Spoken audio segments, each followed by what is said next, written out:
എല്ലാവർക്കും പുതുമഴയൊക്കെ കിട്ടിക്കാണുമല്ലേ? നമുക്കും കിട്ടിയേട്ടോ. 2 ദിവസം നല്ല മഴയെ, മണ്ണൊക്കെ നല്ല തണുപ്പ് കിട്ടുന്ന പോലെ 2 മഴ കിട്ടി. അപ്പോൾ ഈ ഒരു പുതുമഴ പെയ്യുന്ന സമയത്ത് എല്ലാവർക്കും തിരക്കായിരിക്കും അല്ലേ? കപ്പ നടുന്നവരും ചേമ്പ് നടുന്നവരും ചേന നടുന്നവർക്കൊക്കെ ഈ സമയത്താണ് നല്ല തിരക്കിട്ട് എല്ലാവരും നടുന്നത്. അപ്പം ഞാനും നമ്മുടെ ചേന കുറച്ച് നടാൻ വേണ്ടിയിട്ടൊക്കെ വെച്ചിട്ടുണ്ടായിരുന്നു കേട്ടോ, വിത്ത് ചേനയായിട്ട്. അപ്പം അതിനുള്ള കുഴിയൊക്കെ എടുത്ത് റെഡിയാക്കി വെച്ചിട്ടുണ്ടായിരുന്നേ. പിന്നെ അതുപോലെ തന്നെയാണെങ്കിലും ഞാൻ സാധാരണ എങ്ങനെയാണെന്ന് വെച്ചാൽ ചാണകപ്പൊടി ഇട്ടിട്ടാണ് നടാറ്.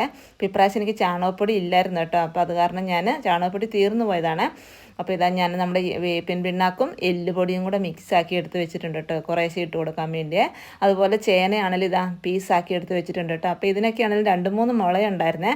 അതെല്ലാം ഞാൻ കുത്തി കളഞ്ഞിട്ട് ഒറ്റ ഒരു മുള മാത്രം വെച്ചിട്ടുണ്ട്. ബാക്കിയൊക്കെ ഞാൻ കുത്തി കളഞ്ഞിട്ടാണ് കട്ട് ചെയ്ത് ഇതുപോലെ എടുത്ത് വെച്ചത്. അപ്പോൾ ഇതൊക്കെ നമ്മൾ കഴിഞ്ഞ പ്രാവശ്യം നട്ട ചേനയുടെ വിത്ത് തന്നെയാണ്. ഇതാണല്ലോ ഞാൻ ചാക്കിനകത്തൊരു ചേനക്കണക്ക്, അതായത് ചേനയുടെ സൈഡിലുണ്ടാകുന്നൊരു വിത്തില്ലേ, അത് നട്ടിട്ട് എനിക്ക് ചാക്കിനകത്ത് കിട്ടിയ ചേനയാണ് കേട്ടോ. ഇതെന്നൊക്കെ പറഞ്ഞാൽ ഇങ്ങനെ കിട്ടുന്ന ചേന നല്ലോണം വേകുന്നത്, നല്ല പൊടിയുള്ള ചേനയൊക്കെയാണ്. അതായത് നല്ല അകമൊക്കെ മുറിച്ചാൽ നല്ലൊരു ചുവപ്പ് കളർ ഒക്കെ ഉണ്ടാകും.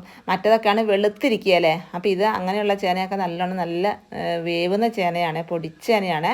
അപ്പോൾ അങ്ങനെയുള്ളതൊക്കെ കിട്ടുമ്പോൾ ഞാനൊന്നും കറിയൊന്നും വെക്കാതെ എടുത്ത് മാറ്റി വെക്കും കേട്ടോ, നമുക്ക് വീണ്ടും വിത്തിന് വേണ്ടിയിട്ടൊക്കെ.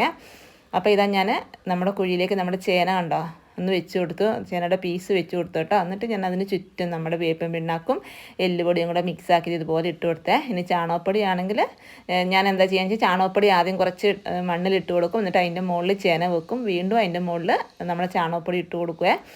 അങ്ങനെ ചെയ്യാറ്. ഇതിപ്പോൾ എല്ലുപൊടിയും നമ്മുടെ വേപ്പിൻ പിണ്ണാക്കും ആയത് കാരണം ഞാൻ ഇതുപോലെ ചേന വെച്ചിട്ട് അതിൻ്റെ സൈഡും വഴി ഇട്ട് കൊടുക്കുകയാണ് ചെയ്തത്. പിന്നെ നമ്മുടെ മെയിനായിട്ടുള്ള നമ്മുടെ കരികില, ഈ കരികില എത്ര നമ്മൾ ഇട്ട് കൊടുത്താലും നമ്മുടെ ചേനയ്ക്കും ചെമ്പിനും ഒക്കെ നല്ലതാണ് കേട്ടോ. നല്ല മണ്ണിളക്കം ഉണ്ടാവുകയും ചെയ്യും. അതുപോലെ വിത്താണെങ്കിലും നല്ല എന്താ പറയുക, മണ്ണ് ഇളകി നല്ല വലിപ്പത്തിൽ കിട്ടാനൊക്കെ നല്ലതാണ് കേട്ടോ നമ്മുടെ ഈ കരികില ഇങ്ങനെ നല്ലതുപോലെ ഇട്ട് കൊടുത്താൽ.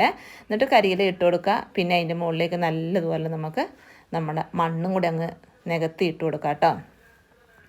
അപ്പോൾ ഇതുപോലെയൊക്കെ നമുക്ക് ചെയ്യണമെങ്കിൽ ചാക്കിലൊക്കെ ചെയ്യുന്നവരാണെങ്കിലും ഇതുപോലെ നിറച്ചടിയിൽ കരിയില ഇട്ട് കൊടുത്തിട്ടും അതുപോലെ എന്താണ് പച്ചിലകളൊക്കെ ഇട്ട് കൊടുത്തിട്ടും ഒക്കെ നമുക്ക് കുഞ്ഞു കുഞ്ഞു ചേനയൊക്കെ ആണെങ്കിലും നമുക്ക് നമ്മുടെ ആവശ്യത്തിനുള്ളതൊക്കെ കിട്ടും കേട്ടോ. അങ്ങനെയൊക്കെ നമ്മൾ ചാക്കിലൊക്കെ നട്ടാലും. പിന്നെ എന്താണെന്ന് വെച്ചാൽ ഞാൻ ഇതുപോലെ നമ്മുടെ കമ്മ്യൂണിസ്റ്റ് ചീമക്കൊന്നയുടെ ഇലയില്ലേ, ചീമക്കൊന്നയുടെ ഇല കുറച്ച് കൊത്തിക്കൊണ്ട് വെച്ചിട്ടുണ്ട്. ഇനി ഇതില്ല കമ്മ്യൂണിസ്റ്റ് വെച്ച് കിട്ടാനുള്ളവരാണെങ്കിൽ അത് ഇട്ട് കൊടുക്കാം കേട്ടോ. അപ്പം ഞാൻ ചീമക്കൊന്നയുടെ ഇല കൊത്തിക്കൊണ്ട് വെച്ചിട്ടുണ്ടായിരുന്നു, അത് ഞാൻ ഇട്ട് കൊടുക്കുന്നുണ്ട് കേട്ടോ. അപ്പം നമുക്ക് എല്ലാ കുഴിയിലും അതുപോലെ നമ്മുടെ ചേന വെച്ച് കൊടുത്തിട്ട് നമ്മുടെ വേപ്പിൻ പിണ്ണാക്ക് എല്ലുപൊടി ഇങ്ങനെ ഇട്ട് കൊടുക്കണേ. പിന്നെ മണ്ണ് ഇട്ട് കൊടുക്കുക. അപ്പം ഞാൻ ചെയ്തതുപോലെ തന്നെ വീണ്ടും ഇതുപോലെ കരിയിലാക്കി ഇട്ട് കൊടുക്കുക. അപ്പം ഞാൻ അങ്ങനെ നമ്മുടെ എല്ലാ കുഴിയിലും ഞാൻ ഇതുപോലെ നമ്മുടെ ചേനയൊക്കെ വെച്ച് കൊടുത്തു. പിന്നെ അതുപോലെ അടുത്ത ലെയറായിട്ട് നമ്മുടെ കരിയില വെച്ച് കൊടുത്തു, മണ്ണിട്ട് കൊടുക്കും, ചപ്പിട്ടിട്ടു. പണ്ടൊക്കെ എന്നൊക്കെ പറഞ്ഞാൽ ഞങ്ങളുടെ കുഞ്ഞിലൊക്കെ ഉണ്ടല്ലോ, അച്ഛൻ ഇതുപോലെ അന്നൊക്കെ ഒത്തിരി ചേനയുണ്ടായിരുന്നു. നമ്മൾ തെങ്ങായിരുന്നു, തെങ്ങിനകത്തൂടെ ഒത്തിരി ചേന നടുവേ. അപ്പോൾ അച്ഛൻ ചേനയൊക്കെ ഇങ്ങനെ ഇതുപോലെ പീസാക്കിയിട്ട് മുറിച്ച് മുറ്റത്ത് ഇങ്ങനെ വെക്കും കേട്ടോ. അതുപോലെ പിന്നെ കുഴിയെടുത്ത് വെക്കും. പിന്നെ പച്ചിലകളൊക്കെ ആണെങ്കിൽ മരത്തെ കയറി ചോല കൊത്തി ഇടേണ്ട ചപ്പൊക്കെ കൊത്തി അച്ഛൻ റെഡിയാക്കി വെക്കും കേട്ടോ.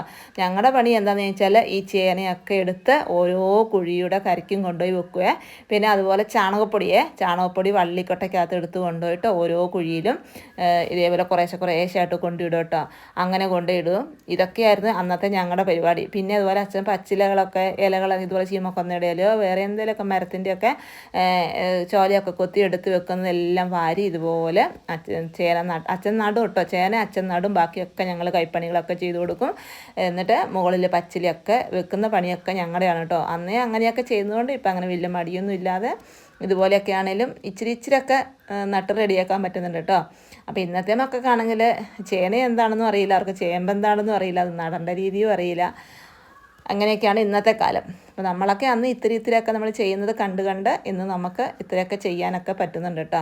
അപ്പോൾ എല്ലാം ഞാൻ നട്ടു കേട്ടോ, ചേനയൊക്കെ നട്ടു, മണ്ണൊക്കെ ഇട്ട് കൊടുത്തു, നമ്മുടെ ചീമക്കൊന്നയുടെ ഇലയൊക്കെ ഇട്ട് റെഡിയാക്കി കേട്ടോ.